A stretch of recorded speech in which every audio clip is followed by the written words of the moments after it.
everyone, and welcome to Sorta My Podcast. My name is Vincent Herman, Vin The Human. Sitting to my left, Travis Neil Herman, Dr. T. Neil. And Odle, Alphaspecter, will not be joining us this week. Luckily enough, that means the plan is working. The Herman takeover plan of the Sorta My Podcast. We got rid of Bob. Weeding them out. Slowly working Odle out. No, not at all. This goes all the way back to the Chelsea days.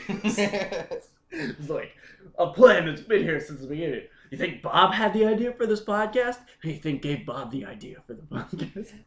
We'll let him join, but there's always background drama, networking of us we had trying to get rid legit. of them. We had to make it legit. Yeah, gotta look like they, we tried. Guys, like Sorta My brand and our nerd news page, Sorta My Comics, on Facebook. You can follow Sorta My Podcast on Instagram and Twitter. Follow us on our various social medias, which you can find down in the description below. And you're listening to this somewhere, SoundCloud, iTunes, doesn't matter. Rate, review, comment, whatever you think. Join in on the conversation. If you have an opinion about something we talk about, or you want to add on to something we talk about, maybe someday we'll have enough to do an actual show about your comments, about you guys. So. Maybe a little Skype action with a fan or something, Right? Get them involved. Right? I want to get enough people to go, and maybe we do a call-in show where... Oh, yeah. Yeah, with people on Skype where we just discuss, nerd topics on Skype. Yeah. I think that would be really cool, but we got to get you guys involved first, We got to get you guys... What? If not, we'll end up going to chat roulette and bringing some random people. Oh my god, yeah. No, we did talk about that once, didn't we? Yeah. Yeah, that still sounds fun either way. Chat roulette or Omega will just bring in random people to be on the show. That wouldn't be the worst way to advertise. People subscribe to anything just to get back to masturbating. Yeah, So I didn't do that, but I did advertise the Sorta My Comics shop on Omega a lot and got a few directions there. Yeah, we were real good at honestly, I haven't put a whole shit ton of effort into advertising this thing online, because with Sorta My Comics, I was going to Reddit, and I was doing a lot of different social media advertising. I was getting you to do stuff and everything. There was this whole campaign, and that's what I give the shops real power to. The way we got known pretty quickly was because of that ad campaign. Because otherwise, we started out, we were just a tiny little booth in the back of this thrift store, outlet mall. I don't know what you call it, but it was basically a little outlet that had just a bunch of vendors. Yeah, tons of vendors and booths and shit. It wasn't exactly a flea market. We rocked that 10x10 booth, bro. Oh man, we had a 10x10 booth. Then we moved. Then we had two booths because we got the other one that was in that corner. Oh yeah. Yeah, we weren't even just in the back. We were in the corner in the back. We're on both sides of the store, right? Both ends. Fuck it. It was pretty gnarly the way we started out, and we grew out from there. But the other thing was we had good service. We had knowledgeable people. I made sure to bring in people who knew what they were talking about, and the people who didn't ended up leaving because they couldn't help anyone with anything. Can't take the hate, We had a comprehensive inventory.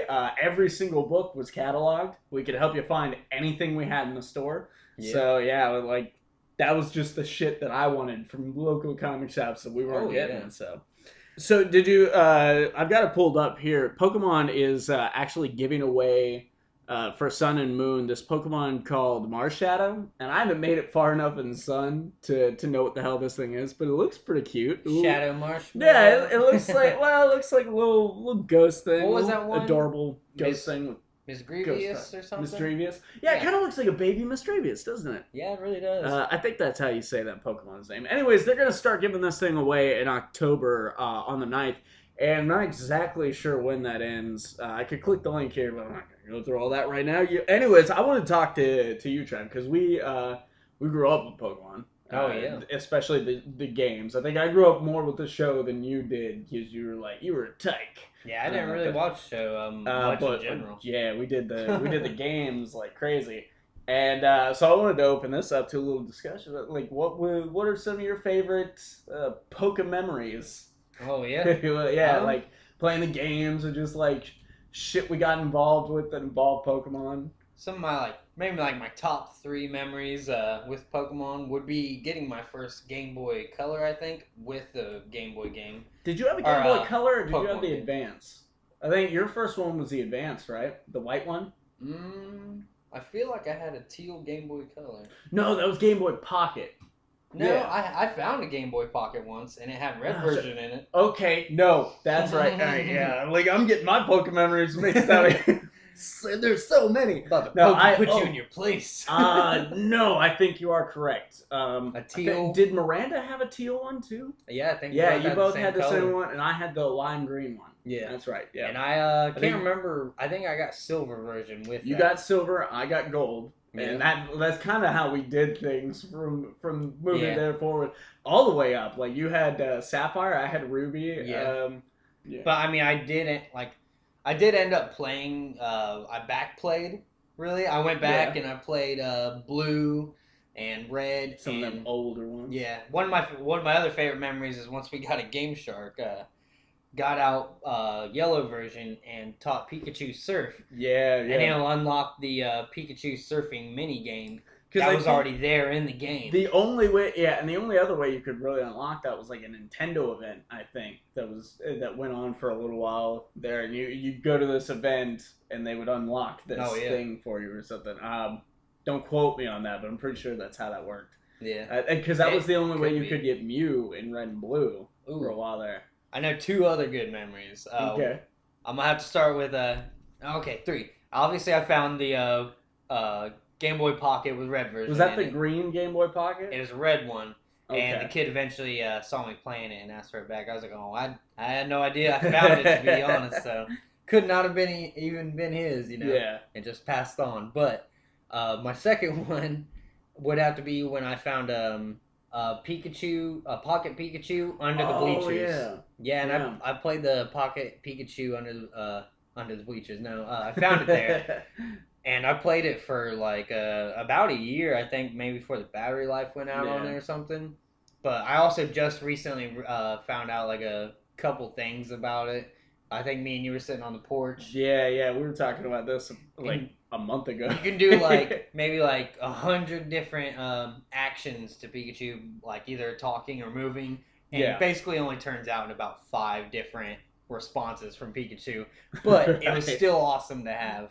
My next one would have to be the time we went to Toys R Us for the Pokemon trading card event. Yes, this was an actual sanctioned tournament that was happening in the hall of a mall. Like it wasn't even like, I remember, because this wasn't even in one of the mall booths or any sort of auditorium or anything. It was just in the mall's walkway with a bunch of tables set up. I remember that. I remember, and you get the stamps for winning battles and shit. Yeah. You had to get so many battles, and then you got a badge. Yeah. And I think I went all the way up to like 4 badges, and that's like fucking 40 battles. It seems like I only won 1. Something like that. We also got well, I don't even remember if I even knew how to play the game correctly at the time. It seemed like it changed a couple times on me. Like, no, you're not supposed to be able to do this. I mean, they do that, especially with tournament play and shit, One of the reasons I stopped playing any card game, really, is because I got tired of the bullshit. Like, I got tired of, like, I'd have this card that I got out of a pack, and it's, like, perfect for my deck and shit. It's not even, like, a crazy overpowered card, but I can't use it because now it's banned, and, like, people pull this shit out on me in just personal play, like, just me and a dude sitting here playing. No, fuck you, man. I paid money for the fucking card. I'm gonna use the fucking card. We're not in a tournament. You can eat a fat bag of shit. Oh, yeah. So, people who flip tables and shit? No. Oh, yeah. Yeah, people get pissed off over a tournament game, man. At that same tournament, though, we got the, I can't remember, was it Beckett trading card magazine or something? And we got a birthday Pikachu card. Oh yeah, that's where I got birthday Pikachu. I forgot where I got birthday Pikachu. Like I remember going to this tournament because this is like the only tournament we went to as kids. Yeah. So I remember the tournament and stuff, but I forgot all about like getting the special Beckett and the birthday. Fuck, it's like everybody who attended got it. Or whatever. Yeah, I don't have that magazine anymore, but I still have that card. Right. Yeah. It was awesome. It was about some of my favorite memories from it. I think some of mine. Do you remember my Charizard? Charizard. This is an inspirational story, guys. You better listen up. So this is something I've carried on through every game. But back during the original games, Red and Blue, where each one of us had one for whatever reason, one of our friends learned how to clone Pokemon with that risky like trade system, like where you had to shut off the game real quick and then you got multiple of them. So he hooked me and our other friend named Travis up with this Charizard who was level 100, and I guess this guy had learned a little bit about EV training. Like nowadays, this wouldn't be the greatest Charizard in the world, but this was a badass Charizard, man. Like you couldn't beat this dude, and when we got him, you couldn't beat ours. So yeah, so that stuck with me, and this Charizard's name was Galactus. Yeah, and I loved it. I loved it so much. And, like, it's not an applicable name whatsoever, given what Galactus actually is. But it was so cool. And so I never really let that go. I actually had that Charizard, that specific Charizard, up through a few games. Yeah, you traded him up to the next game. Yeah, I traded him, I think, all the way up to Crystal. And then years later, I finally pick up my Crystal because it occurred to me, I'm like, wow, so many other games in the future, to like start passing that one through. I want that one back. Yeah. So I went to turn on the game, and it had reset itself. The battery, the internal battery had died, and all those Pokemon were gone. And the same thing had happened. I had this other Pokemon named Umbreon, and his name was Dark Cat, super original name. And Gary Oak style. Evolved him during the day, so whatever. No, pretty tough. Yeah. No, I did not. You can't do that on the game. Anyways, so that was another one that got deleted 3 times because that one was another one I was gonna go back and get because it was on my gold version, my original gold version, and that one had reset itself too. Like 800 plus hours of fucking gameplay on this goddamn thing. All these Pokemon that I come to know and love. Because really, that's one of the things like for me about Pokemon is I actually bond with some of my Pokemon. Yeah. I spend a lot of time with them, man. They're important to me. Had that Galactus for a long time. And him and Dark Cat are just lost in cyberspace. Well, I mean, their memory lives on because I do have I do have 2.0s that I've been working with through a while, and every now and again, like I'll revive another one or something. But I never gave up on them. That's for sure. They're like I had my mourning period, and then I was like, it's time to reignite the legacy. You started connecting Game Boy Colors and Advances to a computer, and you're like, I'm gonna find you, Galactus, out in cyberspace. I like to think that the memory is still there, like somehow like deep coded into the fucking game or something. But I'll never know. Come to me one day, you're like, I'm going to the data world. And you suck into the Game Boy. The whole Tron situation. Yeah, I'm trying to find my Pokemon. If only. Yeah, if only. But there was another memory that I had actually recently because I acquired a copy of Blue that actually still saves data. It was like Room is barely ever played, and I kind of just lucked into it. I made it my mission. I was like, the one thing I'm gonna fucking do on this game, other than play it again, I'm gonna get Mew because I knew there was a legit way to get Mew that people could do without like cheat codes and shit. Yeah. But it is kind of like glitching the game. You have to kind of glitch the game to do it. Find out where he's gonna be at? Well, no, there's a specific pattern of things that you have to do and people that you have to talk to, which prompt codes in the game, which allow for certain Pokemon to be found. So that's all. You're just nudging the code to do. Yeah, exactly. You're just working the code in your favor. But it's very specific, and it took me a minute to get it right. But when I finally did, I caught it, and and this was recent. Like I was doing this out in the parking lot of work. Oh yeah. Yeah. This is while I was still in the carpool, and I had like an hour and a half before work just to sit in my car. I was like, "Fuck it, I'm gonna get Mew." So yeah, it was a big fucking deal for me because after 20 fucking years, and that's what I did in honor of the 20th anniversary, was I got Mew on Blue. That's pretty impressive. Yeah, I was after 20 years, I finally got Mew on Pokemon Blue, one of the original games, and I couldn't have been happier with that. I can't say I don't think I ever caught Mew or Mewtwo. I'm not sure. It's been a long time since I played. You had to have gotten if you played Mewtwo's Silver. Part of the story, right?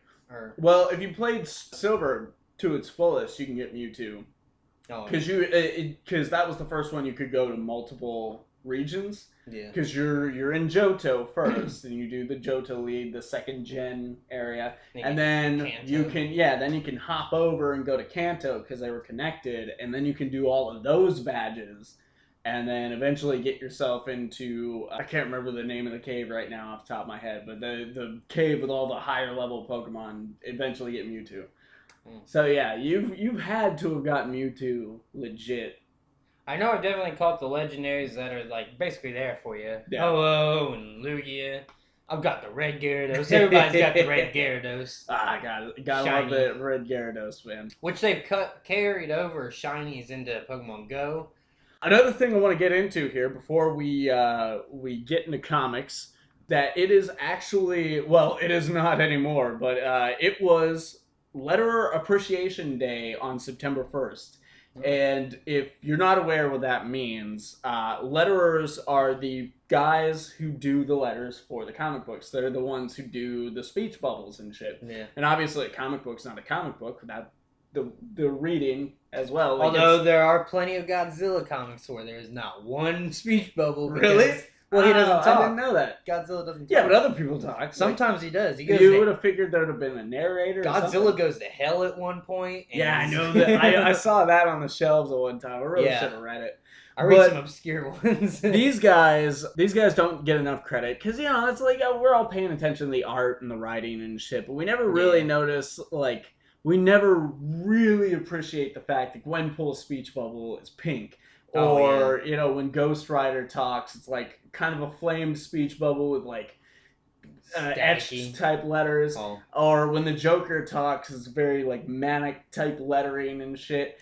We never really jerk off the letterers too much. And it's good that they're finally getting a day. This is the first one for them. This is the first annual. Hopefully we'll see more of them. It won't just be a one-shot thing. Right. But yeah.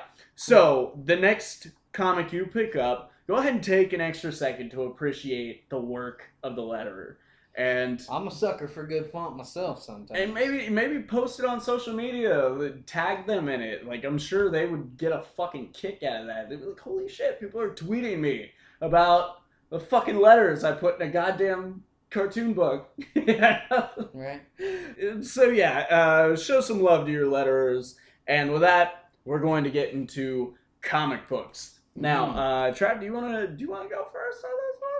You wanna do I can. I went out first last time, so yeah, and this will be your first time taking us out. I can diggity do this. So, all right, Trav, what are you reading? First book I'm going to talk about. I think I did The Unbelievable Gwenpool number 18 last time, which would have been 2 podcasts ago or something, because I wasn't here for the last one, I don't think. No. Yeah. And the letterer is VC's Clayton Cowles. There you go. With Hastings as the writer. In the last one, Gwen finally got her memory back, and she's telling Teddy that, hey, we never left the comic universe, and she splits the whole background in half. Yeah. And Teddy can see it too. She rips open the panel, I get, Yeah. Yeah, I guess it would still be a panel because they're still in the comic universe. The page, I don't know, however, that is the thing about this story is it's kind of complicated to talk about because we're dealing with the next level of fourth wall break. Yeah, that's her power. This is far beyond Deadpool. Yeah. So she rips open the panel, the whole page, and she's like, we got to get through here before the scene changes. It's not right anymore. We got to get through there. As soon as they get back out into the comic universe, the Future Squad, as she likes to call them, is standing there, and it's Miles Morales, Terrible Eye, and the Doombot. I can't remember his name. They're still hot on her trail and wanting to stop her because eventually in the future she becomes abusive of her her powers, which to them are like time bending, quantum reality breaking powers. To her, it's just like, you know, a plaything. It's a book to her. You know, they're all characters to her. And I mean, it even gets to the parts where they're chasing her, and they're shooting webs and static, you know, some magic at her. Yeah. And they can't hit her, and they're like, "Why can't we hit her?" And they're like, "Well, she perceives us as the background character. She's the main character, so she can't get hit in her mind. So she makes it possible to not get hit in general." But they're trying to explain to her as soon as she gets out of the pocket universe that they were in, that, you know, they're explaining to her how bad she gets, and she decides to run off. So Terrible Eye freezes her as soon as she tries.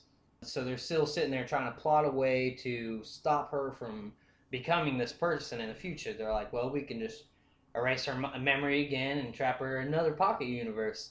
And Miles Morales is basically getting, like, he's not saying anything. You can tell he's like kind of just like not on board with their ideas. He's starting to put together that he's basically just going to have to take matters on his own, you know. So he sweeps off with Gwenpool, and he ties her to a tree and starts telling her like what happened to him specifically. He straight up tells her, and I love this, where he's upside down and he's pissed. He's like, "I'm gonna kill you." Yeah. And he's like, "But first, I need you to understand why." And he takes off his mask, and he's older than what she would think, because it's an older she future Spider-Man. Barack Obama. Yeah, right? She does. Oh, dude, you look like the after picture of someone who just exited presidency. Yeah, right. So, well, he goes on to tell like what happens to him. Apparently, in the future, Gwenpool unmasks him right in front of the public. Everybody's taking pictures. Well, it ruins his life in a way. Creates a giant war between superheroes, from her like unmasking a bunch of other people, telling their deepest, darkest secrets. She knows everything about them because she's read the books. So it, like, creates a giant war between all the heroes. Civil War 3. Yeah, right? Yeah, right. Probably. Gwenpool starts Civil War 3. I can see that. But, like, she can see, as he's telling the story, she can see the flashbacks happening behind him. You know, so she knows like the people in it. She knows what future Gwen looks like. She knows what the war looks like. But as he's talking, she starts honing in on this backstory. Then somebody comes out, and you're just gonna have to read Gwenpool number 19 to figure that out. Yeah, and trust me, it is. If you're a fan of the series, which I am, I'm dropping a lot of Marvel books here very, very soon. Actually, after this, I'm going on to look over my pool, and I'm going to drop some books. But this is not going to be one of them. This has been fun from the very beginning. Yeah, it's pretty wild. You got to leave with the beginning books from 0 up, so you can enjoy it. I think I need to read about 10 for a year, man. You 12. started with her getting superpowers. Like, for a year, man, this book survived on her just being a normal person. Oh, right. Yeah, so there's a whole different type of story from there. I can still read that, because there's I definitely read about a comic and a half worth of her being in that pocket universe with no memory, and then the past seems to push her to still do it again. Yeah. And Teddy's the only one who remembers what happened, so he's trying to stop her and stuff. And hey, you could see her like family life and all that. It's been a really great book. I'm glad they're keeping it after Secret Empire, because a lot of books are dropping off. A lot of books are going back to renumbering. And of course, this is a brand new character, ish. You know, it's only a year old. So it's her being a brand new character and surviving to the now legacy overhaul at Marvel. That says something. That means she's selling books. She's your unorthodox hero / future possible villain. Yeah, it's wild. Yeah, it's really fourth wall wild ride, that's for sure. So what do we got here? The next one I did was Titans number 14, and it's called The Tempest Vow. Meet Trident. Evil comes in threes. You know, and so we'll get into that in a second. Letter on this one is Josh Reed. Josh Reed, nice. Remember that, you know? Yeah, okay. Like from my reading of Titans, I'm like, that's pretty basic lettering. Yeah, it's pretty basic. Hey man, he takes time on these. He does a good job. Yeah, actually, definitely. It's basic, that at least that's good. That's a good place to be. So. Yeah, there's something new I haven't actually seen in the last ones, and these are Tempest telling the story basically from the future. He's telling the story in the comic. So it has his little square bubbles here. His narration. Yeah, his narration. It's all blue with like black stripes on it, like his costume. So that's a little new. They do a good job of signifying who's narrating. Because sometimes the books will jump around, like who's thinking and who's narrating and shit. Yeah. Yeah, they do. I do remember a couple in the Lazarus contract too. I'm not gonna tell you exactly how it starts off because it starts with them in a battle, goes back like a few hours, goes back to the battle. It's one of those stories. Yeah. So we're just gonna start with this part. Dick Grayson gets them all back to Titan's Tower after they found out that they've been had. The Hive. I think last one I was reading, they were at a Hive facility. Yeah. Where they were trying to, I think they were trying to find Bumblebee's memory engram. And it had already been moved. And the only way that could be possible is if one of them snitched. One of them is, working against the team. And Omen, she already was told by Simon that this was going to happen at some point. So they get back to Titan's Tower. And Dick Grayson, he says, let's just use this machine that I have called... or no, he doesn't say the name of the machine, but he borrowed it from Spiral, which is a covert operation agency that he worked at before. This was back during when he dropped the Nightwing title, and there was a book called Grayson, where it's just him and his secret agent dealings with this group called Spiral. I can't remember. Odle could tell you exactly why he was involved with them. I can't remember, but gotta work somehow. Yeah, gotta get a job. Can't be Nightwing all day. Can't just keep moonlighting as Nightwing. I mean, there's a pretty sweet piece of ass in it, but not much of a paycheck. Right. Actually, no, that fucker's funded by Batman. Yeah. Yeah, that's true. It's fucking, he must have been screwed into it. I like definitely looking at all kinds of Batman lore, like even the Batman movie, the Lego Batman movie, where they're talking about Dick Grayson being his adopted son, and he's like, "Holy crap! I have two dads, Bruce Wayne and Batman." It's great. And he plays on that too for a while. He's like, "Yes." Bruce said it's all right if I take control of this one. It's hilarious. Yes. But he gets them back to the tower, and they start using the machine, and it's going to take a whole day to scan them and figure out who has some sort of how do they put it? Conditioning? I don't know what they call it. But it sees it. He can see if any of their minds have been altered, or if they've said anything. If they're going to be the snitch. Yeah. But it's going to take all day to scan them. In the meantime, Tempest is getting mad, I guess, and he's like, if we're going to be here all day, let's order a pizza. And that's what he says this whole story is started from ordering a pizza. As soon as they get the pizza, Tempest takes a bite, and he's telling everybody, spit it out. It's poison. He says it's been poisoned with stagfish venom, a rare Atlantean toxin. And they're like, how can you tell? And he's like, just spit it out. I know.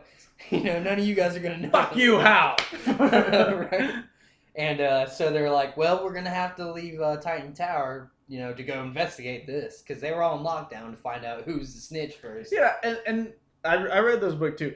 They could have just fucking stayed in the tower until that was over. True. Well, no, never mind. Because all the pizza's supposed to be. Yeah. Because it wasn't. I was thinking of it as just their pizza. It was an attempt to kill the Titans. You would think though, that they knew it was going there or something. Yeah, but no, it was all the pizza. So they gotta stop it. Never mind. Stopping them from poisoning the whole town and all that. So they go down to I think it's called Fish Pizza or whatever. They go down to Pizza Fish. That's what it is. And stupid fucking name. Yeah, it really is. They get there, and the Trident 3 are trying to poison the population, and Trident 3 are these, 3 crustacean / lobster, or not, that's the same thing. Yeah. Fish-looking people. They're from his old college, I suppose. I haven't read it. It basically is Atlantean magic school. His Atlantean Hogwarts. Yeah, exactly. That's where they're from. And so they're there trying to poison the population, but as soon as Tempest and his crew roll up, they're like, "Oh, Tempest, we love you. We're obsessed with you." Yeah, they get really crazy about it, even though they're trying to kill the Titans at this point. They bust in, so they're going to try to kill them, but they still love Garth and Tempest. Yeah, they're trying to talk him come on, bitch. Right?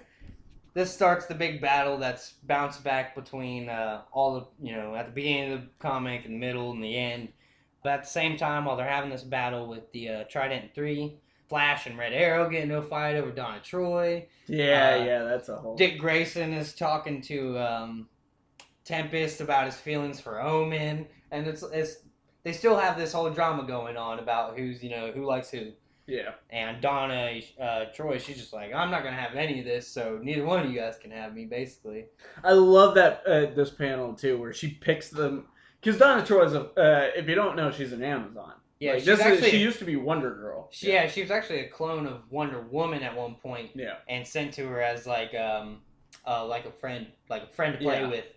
And so she's got this panel where she breaks up the fight between Wally West and Red Arrow. Red Arrow. No, he's called Arsenal now. Roy. Oh, yeah. Arsenal. Yeah, okay. Roy. That's right.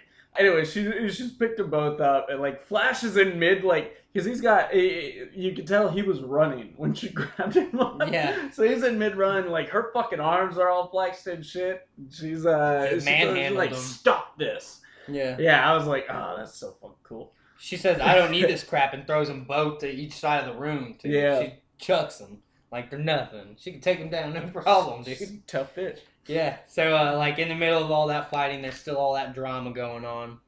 But in the end, Tempest uses a powerful magic attack. He's like, I didn't want to have to use this because it brings up too many memories of like someone he lost at one point. So, but he still uses the magic and kills the Trident 3, and then he's like, let's go home. And they're all like, what the hell was that? And, nobody really gets to question about it because he's just like, let's get out of here. Let's go figure out who the snitch is. It's one of those things, like, he's been pretty clear about the fact that he doesn't want to fucking do it. Yeah. And so why would he want to talk? Yeah, they're having the whole battle for, like, a long time before he's like, fine, I'll just do this one thing and, take care of it all. And it's a whole one-page spread. It's fucking beautiful. He says, I don't want to do it, but I must. And blows them all. Shit out of them. Yeah, they're done for. And actually, they turned back into regular Lanterns after that, so I assume they were using some magic, too, to make themselves look like that. But they get back to Titan Tower. They're all sitting in the room, still waiting on lab results from the spiral technology. Dick Grayson realizes that Omen's disappeared. She's not there. But she went to go talk to Simon again, which he basically tells her it's the same thing. Same thing's going to happen. And he insists that the person who's going to betray them all is her, I'm pretty sure. Because in his projection of the idea, it was like a big, scary version of her in the panel. At the same time, Malcolm Duncan and Narc, is that his name? Gnarrk? Yeah, Narc.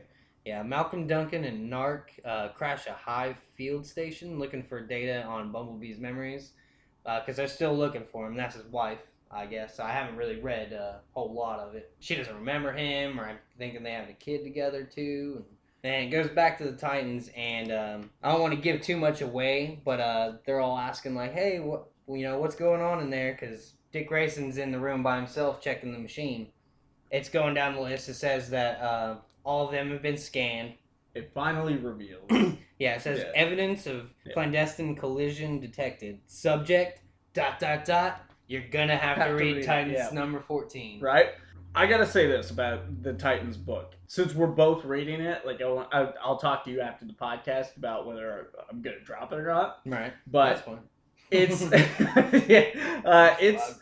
I'm getting to. I don't like the people are hooking up and it's causing fights in the middle of that. I'm like, fuck, guys, you've been like teammates for a really long time. Like this is really adolescent shit. Like this isn't why I wanted to read Titans. Yeah. So it just seems so fucking stupid. In the middle of battle, we see, and on paper, the idea of Arsenal versus fucking Flash, Wally West, fucking cool. I'd love to see that, but I don't want to fucking see it in the middle of the battle over Donna Troy, Yeah, they could spark it up some other way. Like... Yeah, and then fucking I couldn't care less about Garth and Lilith.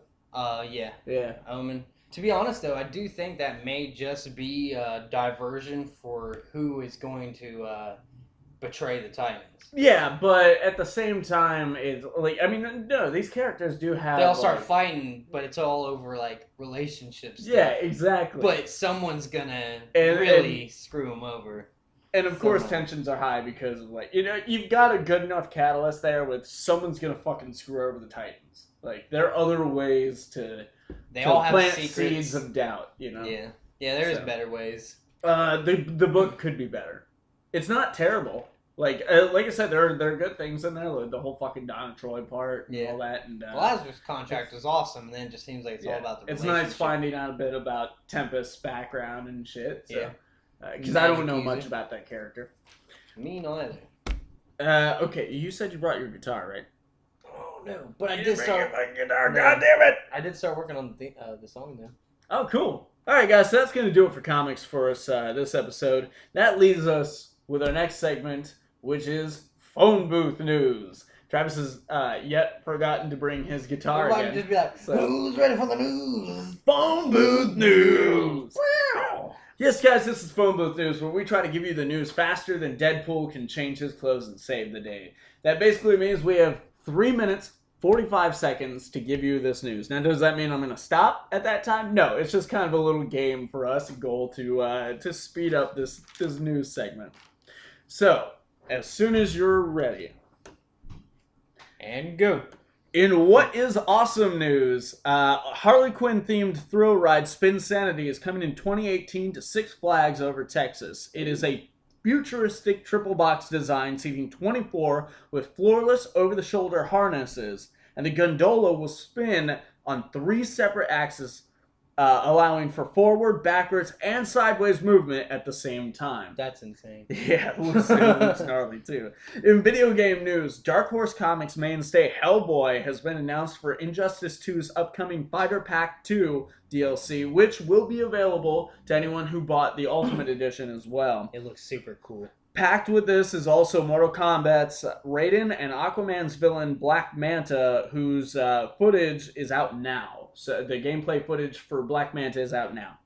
In movie news, Chris McKenna and Eric Summers are returning to write the Homecoming sequel, and so far there's no story plans out there yet, but I mean, hey, look at how great they did with the first one. Oh yeah. Yeah, I trust this completely.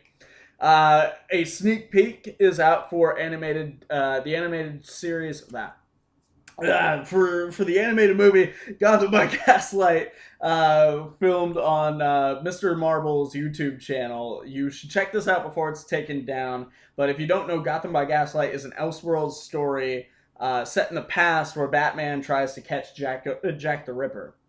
In TV news, Laszlo Valentine, aka Professor Pig, has been cast for Gotham Season 4. He's played by Michael Cerveris, and who you might know from The Fringe, The Good Wife, and most recently The Tick on Amazon Prime. Oh, yeah. And other characters announced for the season are Scarecrow, Sophia Falcone, and Solomon Grundy. Mm.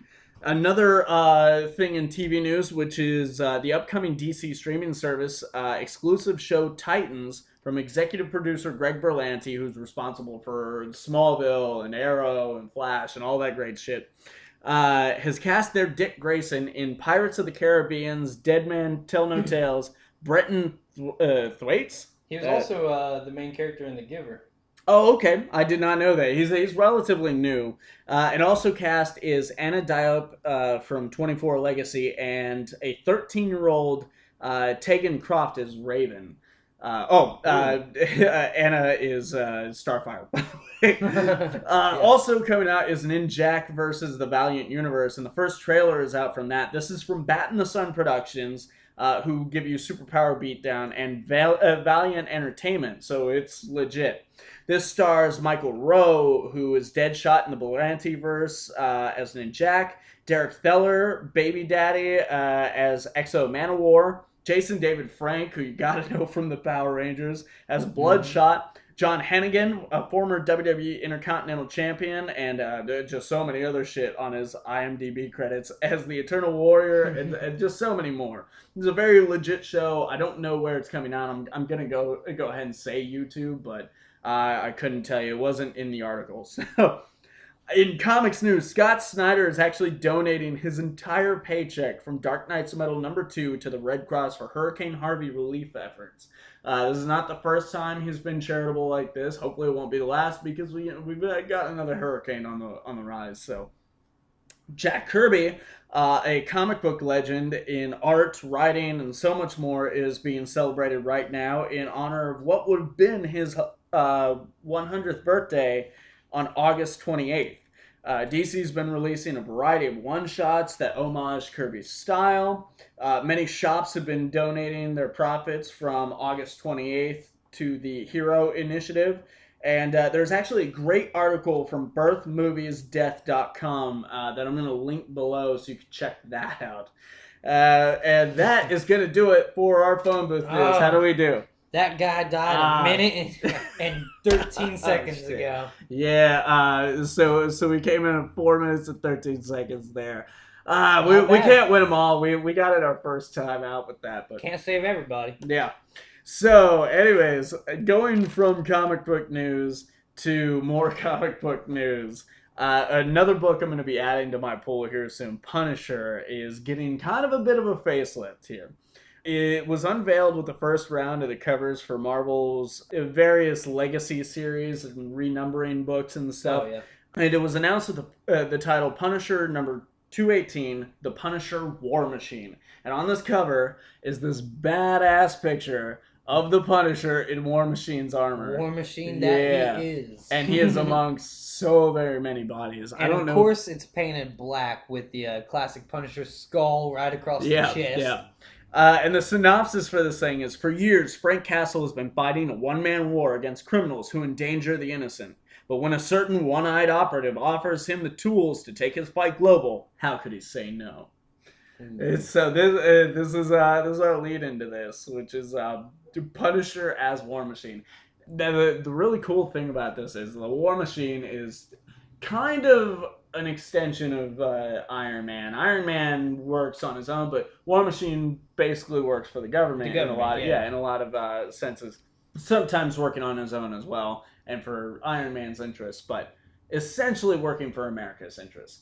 This has given him somewhat of a moral code to the way he does things, and of course he's given commands as well. But generally, Iron Man doesn't kill. Obviously Iron Man, but War Machine doesn't kill. I mean, he has, but he doesn't. Yeah. Frank Castle is no stranger to killing. Yes, all kinds of people. Basically, what they're doing here is they're taking a murderous vigilante and they're handing him a flying suit of armor made of guns. Right. So, even in Marvel Zombies versus Army of Darkness, amongst everybody turning into zombies, all the supers are zombies and they're killing all the civilians. Yeah. So the super zombies are still reigning supreme. Frank Castle, still being human, takes the time to go visit. For real. It's a fucking firework, huh? Holy shit, they're doing a whole fucking show right now. Enjoy the fucking show, you guys. For real. It couldn't really look that good during the light. We moved to the goddamn kitchen for this shit. Because of this There's shit. Fireworks in That's here. So our neighbors are fucking setting up fireworks in the background. God damn. Alright. Frank Castle takes the time to visit Kingpin in the middle of all this, and he's telling Ash Williams, he's like, I understand there's zombies everywhere, but there's stuff I gotta take care of. Walks straight up to Kingpin, shoots him, shoots his bodyguards, and he's like, now I'll help you with whatever you want. Because he's mainly about getting his revenge. Yeah, well, I mean, okay, technically he got his revenge. And that's the thing about the Punisher. The Punisher is technically not Frank Castle. He doesn't recognize himself as Frank Castle. Oh. The Punisher is a separate entity born out of the tragedy that happened to Frank Castle. Like PTS or something? You mean PTSD? Yeah, same thing. I don't know. There was something I read recently. I can't remember exactly. Actually, it might have been in Secret Empire because he says that he's always been this way. He was never not this way. Frank Castle was an illusion he let himself live in for a while, but he has always been the Punisher. Oh. Something like that. So that's always been the interesting thing about the Punisher, is that he is the one-man war machine on crime. He's gonna kill it. His goal is to fucking kill crime. So he should be putting that on the books. Time to kill crime. Shut up, crime. Yeah. If you know that's a reference to a movie called Super, starring Rainn Wilson, and which was also directed by James Gunn, wasn't it? Yes, yeah, I think so. Yeah, it's a great movie. Yeah. Anyways, so now we've got Frank Castle. Shit, I forgot what my fucking. They hand him a suit of armor. Yeah. Well, no, there was something that I was gonna say, bouncing off of what you were just saying. But yeah, to elaborate on the thing that we were saying about Ash versus Marvel Zombies. Yeah. There's this part in End of Days, like leading up to Secret Wars, because basically all the multiverses were crashing into each other. All Marvel the different Zombies Earths is still there. Well, no. All the different Earths were crashing into each other and shit. And Earth 616, which is the main Marvel universe that we all know and love, was coming close to this. So Frank, having just finished what he was supposed to be doing, has now, like, he's gonna kill as many fucking people as possible. Like, gloves are off, because the world's about to end. You know? He's like, he wants so many people to die beforehand. And there's this part where he walks, the last thing he does is he walks into the supervillain bar. Like, I mean, we're talking, like, I mean, the Sandman's in there, so that gives you a gravity of the idea of the superpowers just in this room. He fucking kills them all, but he's real fucked up. And he's, like, barely walking out of there, and it's like, I think he's in the desert, and he falls down, and he finally falls asleep, and then that's when you see, like, the fucking, like, burn from the worlds colliding, like, coming, and then flash of white, and then the book's over. Damn. Like, yeah. So, I mean, he's always been that kind of guy. So, yeah, they're, like, I feel like faced with a zombie apocalypse, yeah, he'd be like, I got shit to do. Like, yeah, no rules now. Faced with the end of the world, no rules now. Fuck yeah. Because, yeah, he kills, but there are rules. There are ways he has to do it, you know? Oh, yeah. So, I can only anticipate what this means. Like, who's gonna die in the Marvel Universe? Because he's gonna go ham with that suit. Oh yeah, because I mean we're losing some villains from this. Like if they do it right, we're losing some villains. And this is getting a new team from who's been writing Punisher, which is why I stopped reading Punisher. I didn't really like Becky Cloonan. It started out all right enough, and then it felt like kind of a parody of the Punisher, and I hated the fucking artwork entirely. But this new team is from writer Matthew Rosenberg and artist Guy Valianov. Vilanova. Yeah, we'll go. Yeah, let's do that. Anyways, I brought up some of his artwork here, and it looks good. Oh, he did Conan the Avenger. Yeah, Weird Detective is in there. Twilight Zone. He's got some. He even did a Slayer comic book. That's awesome. He's got this little portrait of the Hulk fighting Wolverine. Wolverine's on his shoulders. He's got his like claws stabbed into Hulk's head. Yeah, just all of these various panels and covers and stuff that he's done. I dig this artwork. This is perfect Punisher artwork. So I've got high hopes for this. I've never read anything from the writer, so I couldn't tell you, but I've heard good things about him. So I've got some high hopes. What do you hope to see from a book like this? There's probably gonna be a lot of gore, and I'd say the artwork's probably. If they do it right, yeah. There's got to be some gore. I'd say the artwork's gonna be awesome. He's got two mini guns on his shoulders, like he's not tearing through people. Like shit. Yeah, I'd say if he's definitely gonna be tearing down some villains, that means his storyline is definitely gonna be moving on to something bigger. I think he's gonna be moving on to something with this new suit. He's gonna have bigger potential. I don't know exactly. I have no idea what to expect, though. Yeah, that's my thing. Like, I don't know where this goes. Like, because obviously they're talking about Nick Fury is the one who ends up giving him the suit, and I also feel like because this is Rhodey's armor, that this is going to cause problems with Tony Stark, who's an AI right now, and this will probably also cause problems with one of the most powerful people in the Marvel Universe, Captain Marvel. Yeah, he's probably going to be dating War Machine. Oh, yeah, he's probably going to be going up against some heroes. Yeah, I think. And I don't know if you know this though, but Rhodey is dead. James Rhodes, War Machine, is dead. Yeah, he died at the beginning of Civil War II, which is why I think this would cause problems. Essentially, Civil War II is based out of unreasonable emotions caused by tragedy that both happened between Captain Marvel and Iron Man, and they just so happen to have this middle of the road reason for disagreeing that gives them an excuse to take the fight to one another because they have different viewpoints on it. Because Iron Man lost his best friend, Captain Marvel lost the love of her life, so now Frank's running around fucking War Machine Harbor. As soon as this gets to these characters, I can't imagine like them not being a part of this book. Try to hook up with Captain Marvel, like, I'm back, baby. It's me. I'm War Machine. I'm War Machine. I had a little pigment change, but yeah, no, I don't know what to expect from it either. I just know that it looks cool. It's getting me to read Punisher again, so that's good enough. We're going to take this out on a little bit of sad news. Again, like, I feel like every episode now we're doing, like, the last story we do, someone died. Toby Hopper died recently on August 26th of natural causes at the age of 74. If you don't know who Mr. Hopper is, he's the director of the original Texas Chainsaw Massacre, the Salem's Lot TV movie, Poltergeist, the remake of Invaders from Mars, and the Texas Chainsaw Massacre 2, among many other things. The most notably recently would have been Jin. 2013. Yeah, I think it was 2013 he did that. Yeah, I was so surprised when I was reading about that.